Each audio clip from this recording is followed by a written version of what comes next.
Conference, it is a privilege to stand here as your Shadow Chancellor. Today, I make this commitment to you and to our country. Out of the wreckage of Tory misrule, Labour will restore our economic credibility. We will lift our living standards, make work pay, rebuild our public services, invest in homegrown industries in every corner of our country, and together we will get Britain its future back.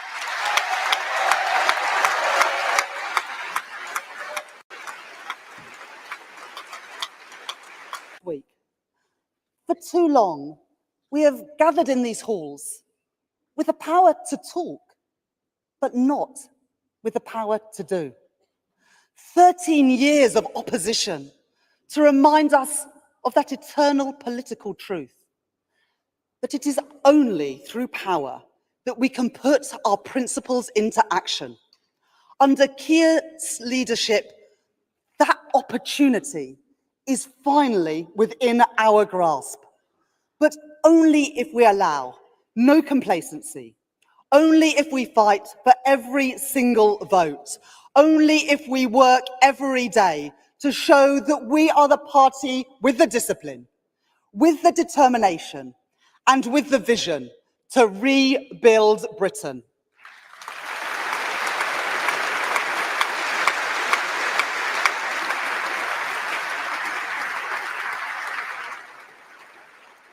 Labour's task is to restore hope to our politics, the hope that lets us face the future with confidence, with a new era of economic security, because there is no hope without security.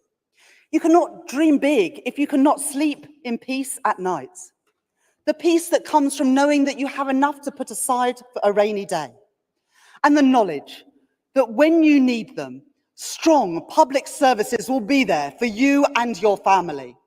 The strength that allows a society to withstand global shocks, because it is from those strong foundations of security that hope can spring.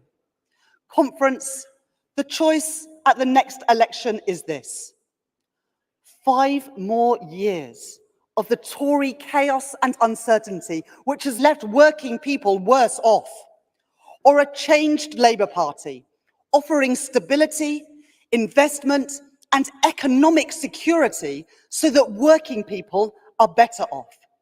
It falls to us to show that Labour are ready to serve, ready to lead, and ready to rebuild Britain.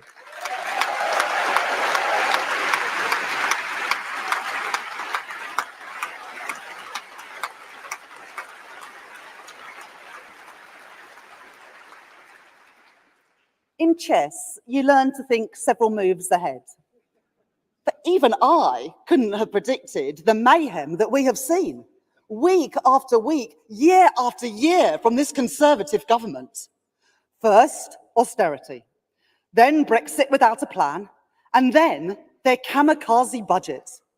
Growth weak, wages flat, taxes up, the price of energy up, the price of the family food shop up, and mortgage bills up hundreds of pounds every single month.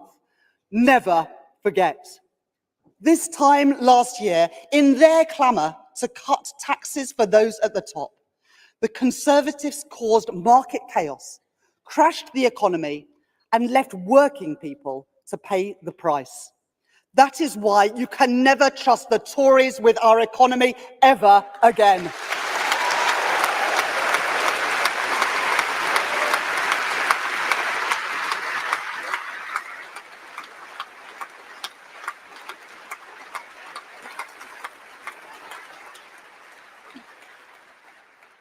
What did we see last week from the Tories in Manchester?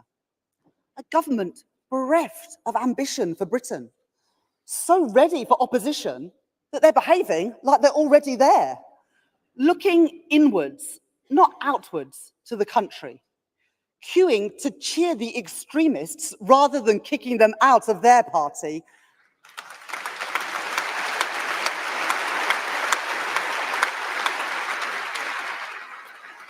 and telling us what we already know. Liz Truss might be out of Downing Street, but she is still leading the Conservative Party.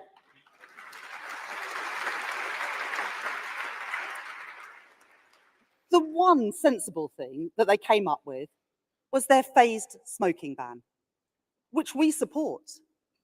However, I do fear for the Conservative Party. With such a shortage of fag packets, what on earth are they going to write their next policy on?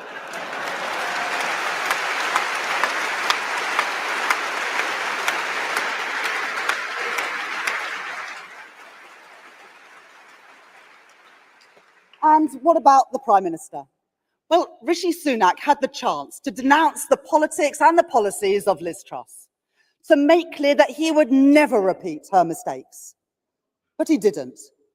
If he's too weak to stand up to them 1 year in, what chance do you give him 5 years in? Be in no doubt, the biggest risk to Britain's economy is 5 more years of the Conservative Party.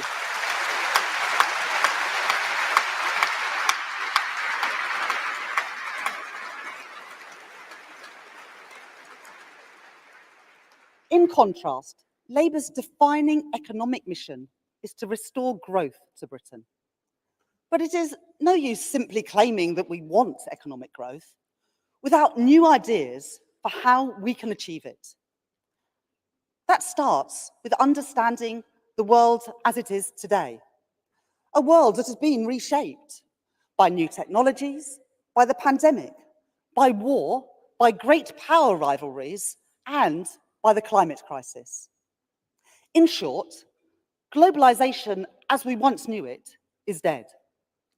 Disruption to supply chains that span the globe has revealed the perils of pricing only the fastest and the cheapest. And our ability to make the things essential to our national security has been depleted. Great gaps have been allowed to open up between different parts of the country, and we have time and time again been buffeted by global forces. In this new age of insecurity, it is no longer enough, if it ever was, for government to turn a blind eye to where things are made or who is making them, to run an economy based on the contributions of only a few people, a few industries, and a few parts of our country. A changed world demands a new business model for Britain. It is an approach that I call securonomics. That means government putting economic security first, security for family finances, and security for our national economy. It means we must rebuild our ability to do, make, and sell more here in Britain, so we are less exposed to global shocks.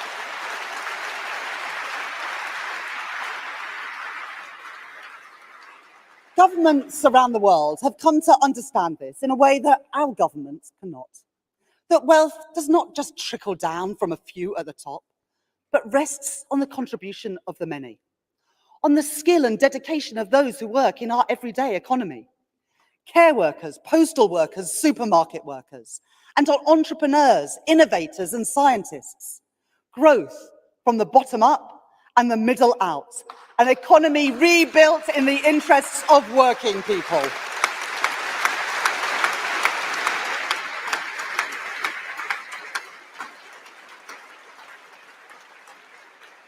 Because from security comes hope.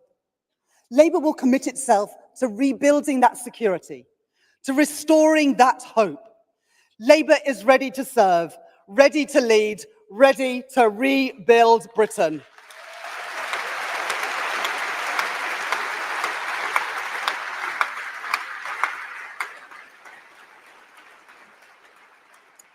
Conference, I do not underestimate the scale of the task ahead of us, nor the problems we would inherit in government. They demand hard work, determination, and tough decisions.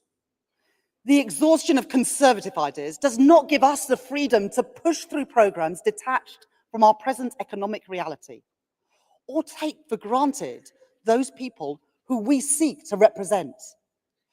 Change will only be achieved on the basis of iron discipline. Working people rightly expect nothing less.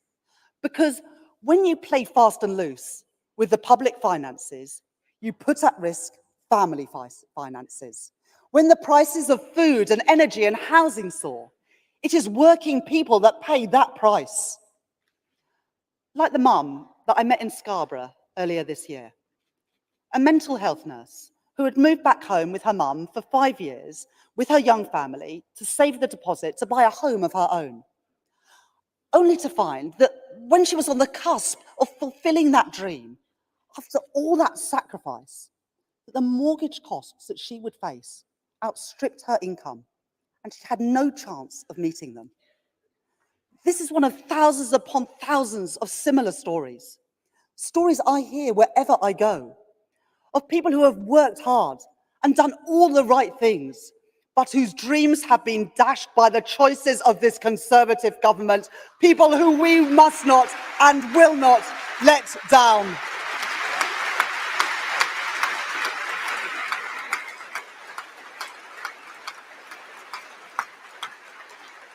So a Labour government will not waver from ironclad fiscal rules, nor play the Tory game of undermining our economic institutions. The last Labour government granted operational independence to the Bank of England. I started my career as an economist at the bank, and I saw the lasting contribution that that made to Britain's economic success. So we will protect the independence of the bank, the Office for Budget Responsibility, and our civil service. And as Chancellor, I will put forward a new Charter for Budget Responsibility, a new fiscal lock guaranteeing in law that any government making permanent and significant tax and spending changes will be subject to an independent forecast from the Office for Budget Responsibility.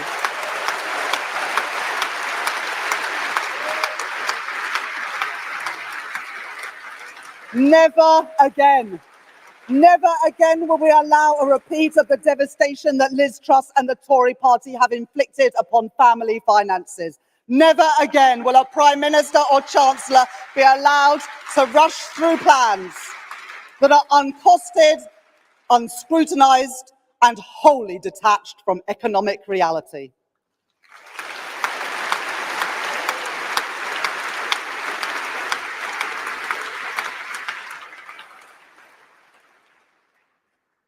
But let me address directly those who say that to make hard choices is to make the same choices as the Tory party. To them, I say, economic responsibility does not detract from advances for working people. It is the foundation upon which progress is built.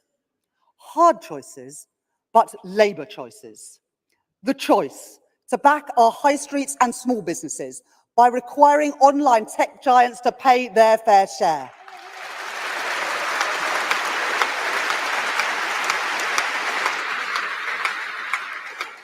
The choice to levy a proper windfall tax on the huge profits that the energy giants are making.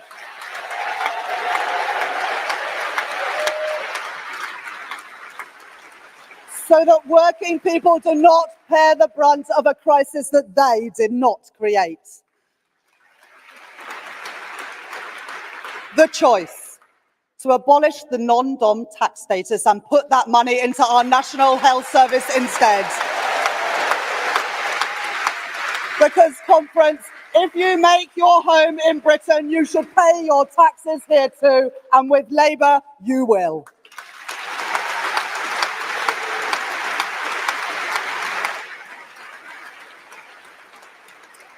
And another choice. In my first budget as Chancellor of the Exchequer, I will end the tax loophole which exempts private schools from paying VAT and business rates.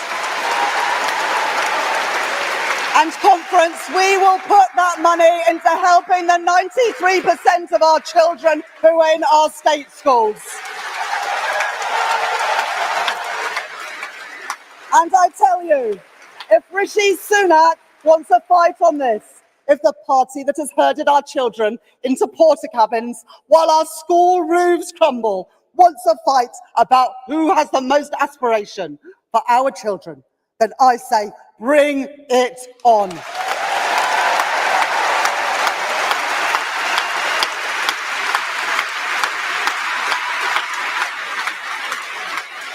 Conference, we are ready to serve, ready to lead, and ready to rebuild Britain.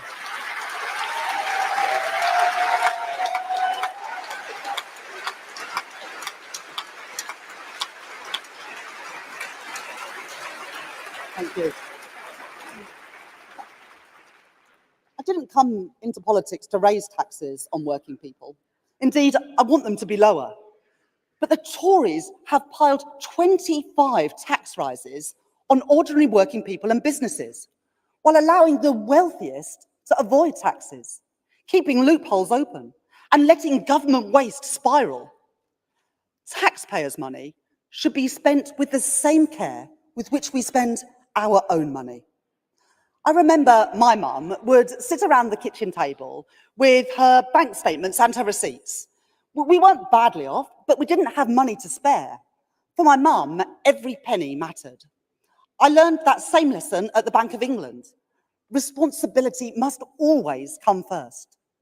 But for too long, Tory governments have allowed money to be wasted and taxpayers defrauded. So Labour will wage a war against fraud, waste, and inefficiency.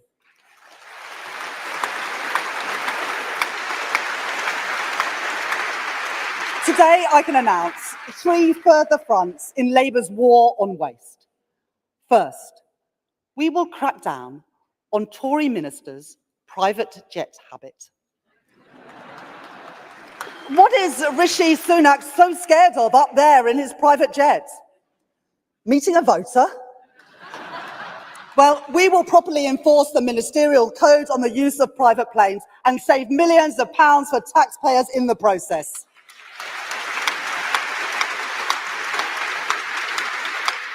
Second, we will slash government consultancy spending, which has almost quadrupled in just 6 years.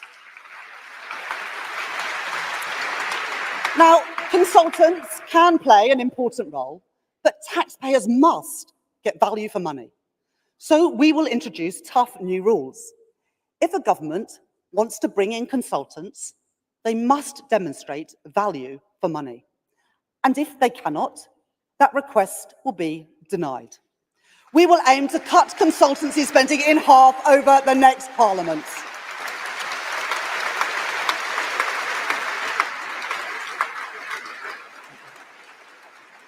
And third, we will go after those who profited from the carnival of waste during the pandemic.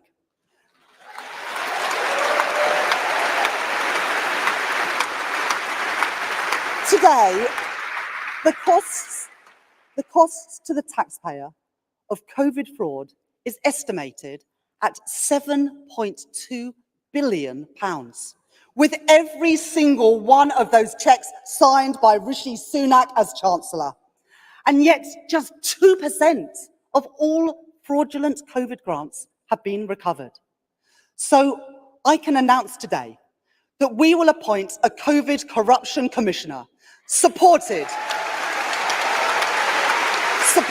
by a hit squad of investigators, equipped with the powers they need and the mandate to do whatever it takes to claw back the money that has ripped off the taxpayer, to take the fraudsters to court and to get back every penny of taxpayers' money that they can.